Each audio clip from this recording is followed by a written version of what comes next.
अहिल्यानगर जिल्ह्यातील कोपरगाव शहर व तालुका तेली समाज बांधव, महिला आघाडी, युवक आघाडी व संत जगनाडे महाराज बहुउद्देशीय सेवाभावी ट्रस्ट कोपरगावच्या वतीने शहरातील कर्मवीर नगर येथे श्री संत जगनाडे महाराज श्री विठ्ठल रुक्मिणी मंदिर महादेव पिंड प्राण प्रतिष्ठा सोहळा व श्री संताजी जगनाडे महाराज सांस्कृतिक भवन उद्घाटन सोहळा कोपरगाव विधानसभेचे आमदार आशुतोष काळे यांच्या अध्यक्षतेखाली संपन्न झाले। या प्रसंगी भारताचे पंतप्रधान नरेंद्र मोदी यांचे बंधू राजमोहन मोदी, माजी खासदार रामदास तडस, कोपरगाव तालुका विधानसभा मतदारसंघाचे आमदार आशुतोष काळे, माजी आमदार सौ स्नेहलता कोल्हे, गजानन शेलार, बाळासाहेब लुटे, भगवान लुटे, प्राध्यापक भूषण करडिले, सुनील चौधरी, येवला नगरपालिकेचे माजी नगराध्यक्ष बंडू शेठ क्षीरसागर, राहुरीचे माजी नगराध्यक्ष आसाराम शेजूळ, जगदीश वैद्य, धुळेचे नगरसेवक नरेंद्र चौधरी, माजी नगराध्यक्ष विजय वहाडणे, राजेंद्र झावरे आदी मान्यवरांच्या उपस्थितीत संपन्न झाला।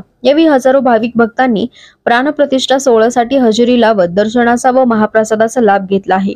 या कार्यक्रमाचे प्रास्ताविक प्रांतिक तैलिक महासभेचे जिल्हा अध्यक्ष व संत जगनाडे महाराज बहुउद्देशीय सेवाभावी ट्रस्टचे अध्यक्ष माननीय श्री रमेशजी गवळी यांनी केले।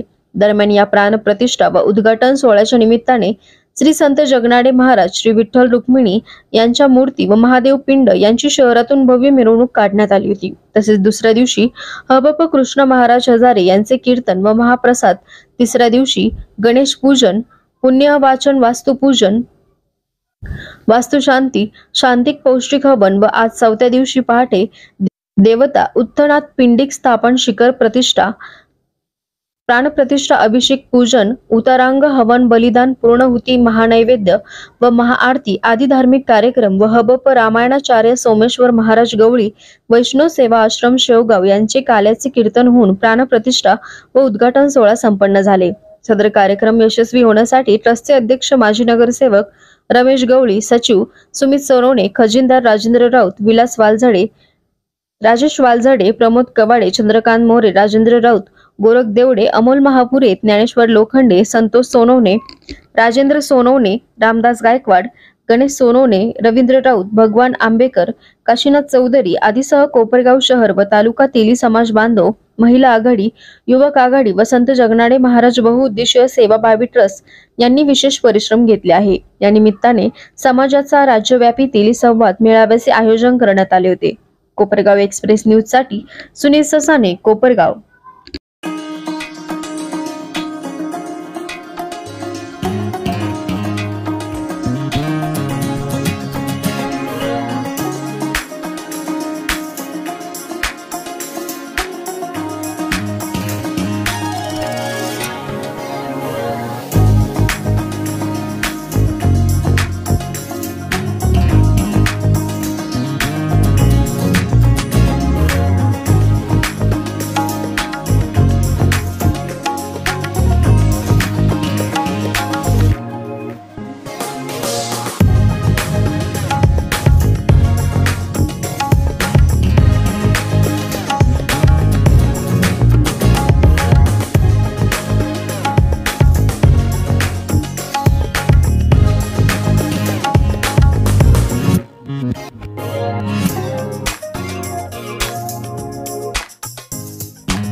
जसं आपणचं म्हणणे, मी म्हणतो आपला समाज अतिशय हुशार आहे.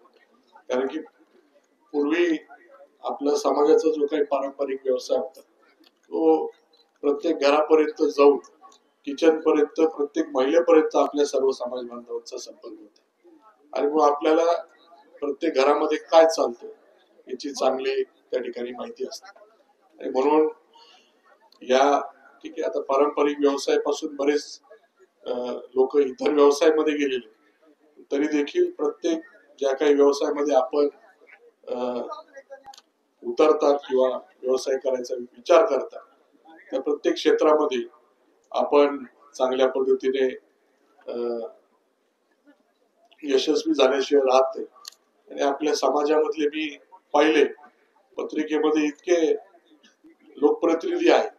शेवटी आपल्या समाजामध्ये जे काही एक स्किल आहे किंवा जे काही टॅलेंट आहे त्या समाजाला म्हणजे आपल्या समाजाबरोबर इतर समाजाबरोबर समन्वय ठेवणं आणि सगळ्यांना एकत्र घेऊन जाणं हे स्किल आपण सर्व जे काही लोकप्रतिनिधी आपल्या समाजातले आहेत हे सर्वजण त्या ठिकाणी वापरतात. म्हणून एवढे लोकप्रतिनिधी आपल्याकडनं होऊ शकतात.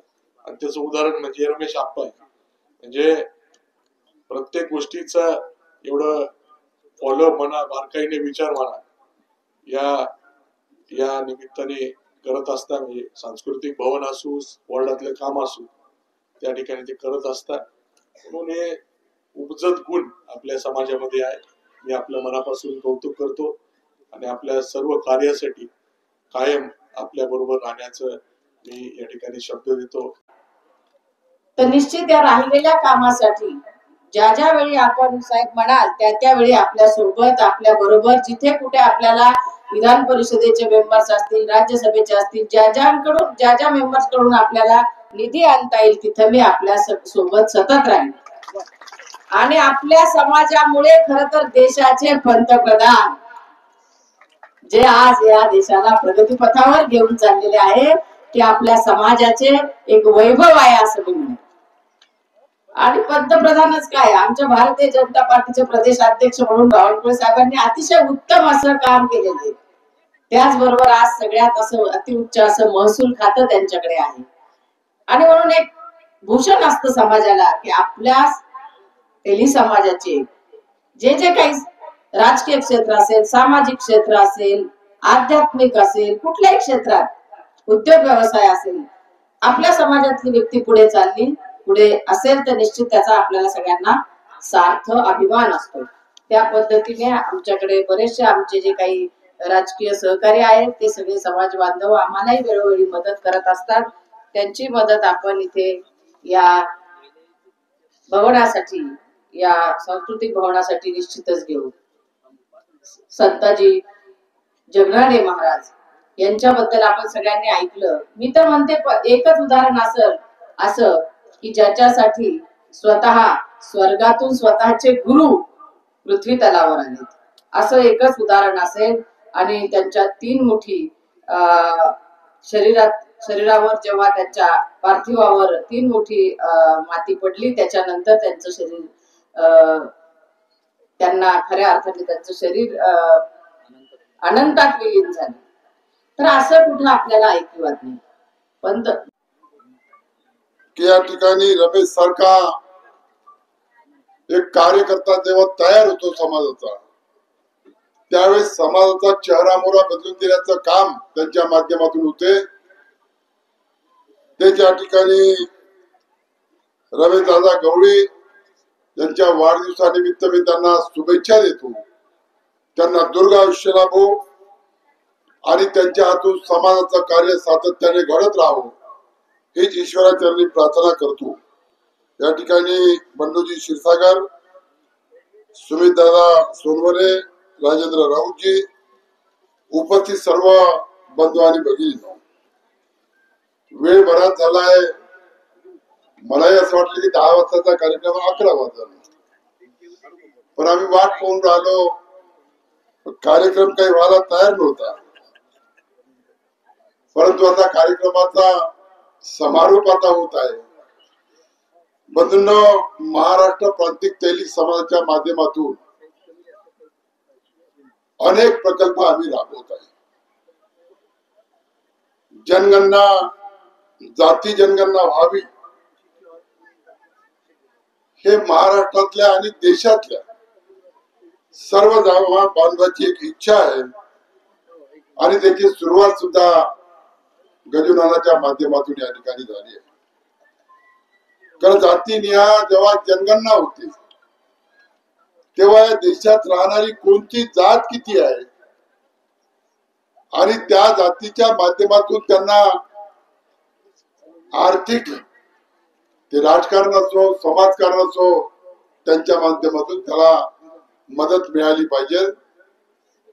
आणि म्हणूनच आपण सातत्याने जाती निहाय जनगणना हे आपण सातत्याने मांडत आहे.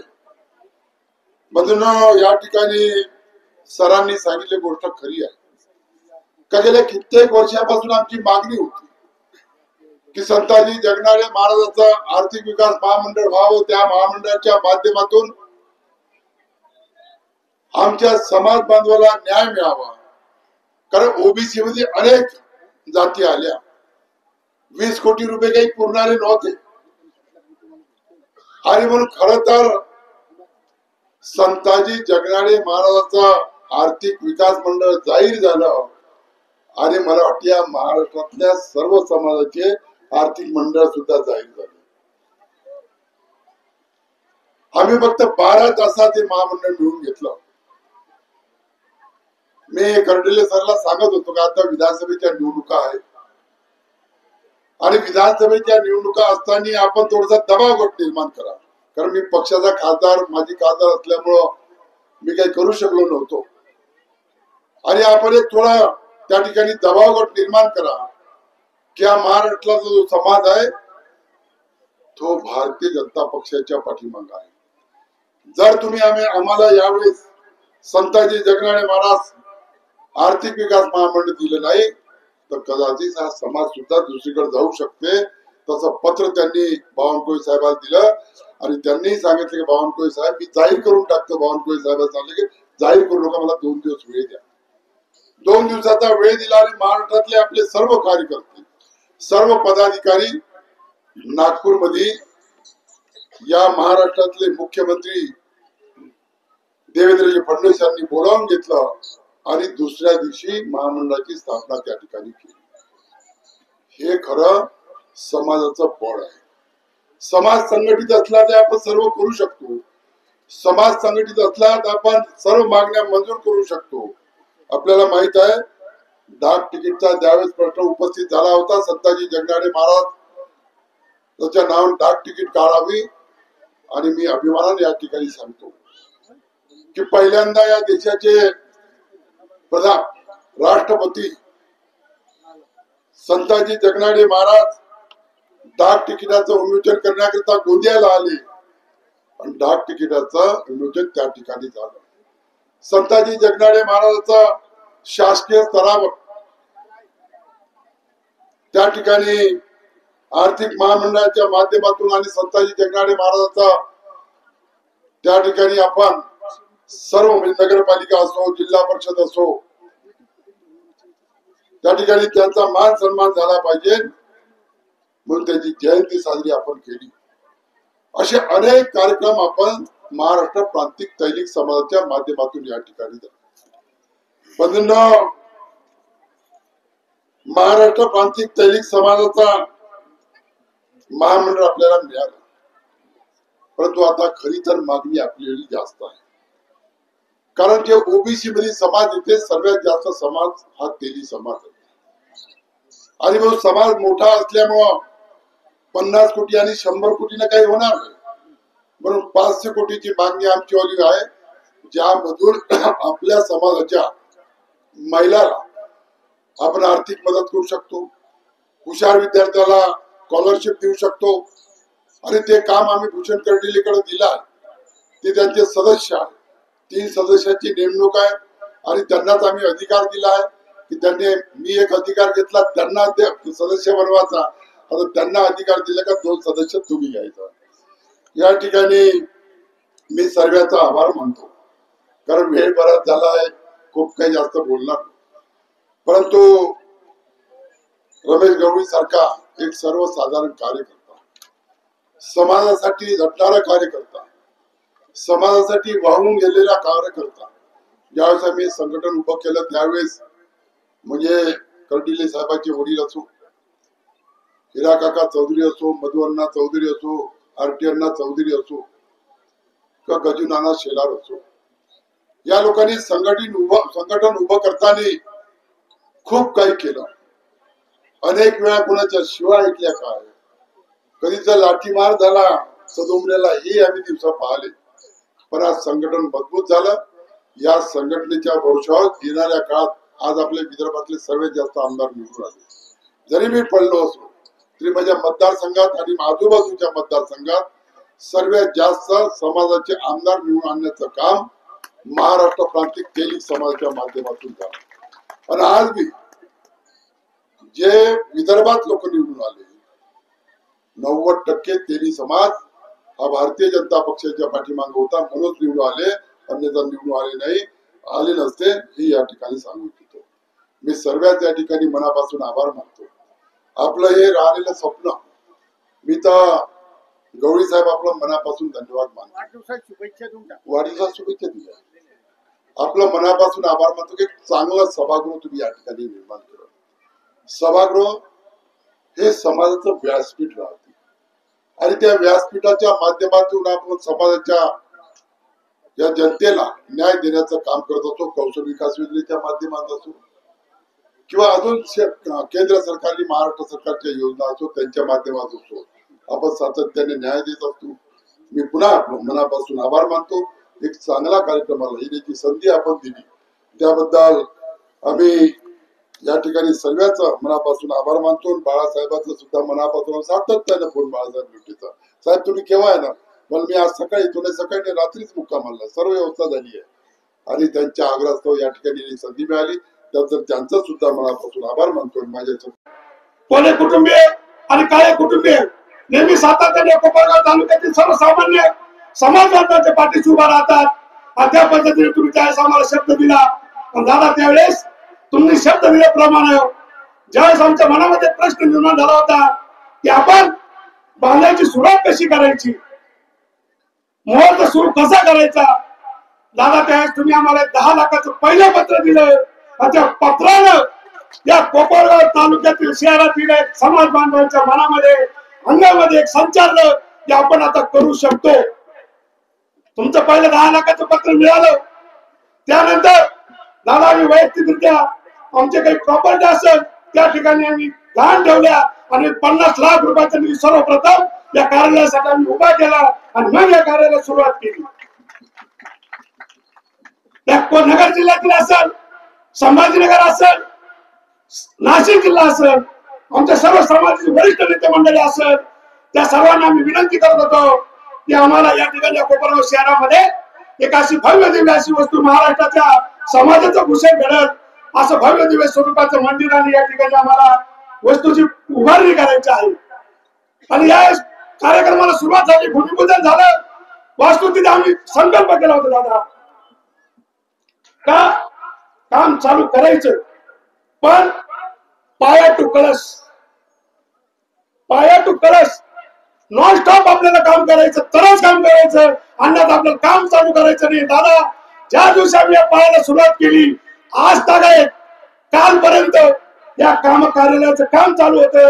त्याला नॉन स्टॉप आम्ही या ठिकाणी कामचा बंद न पडता एकाही दिवस काम बंद नाही ठेवलं.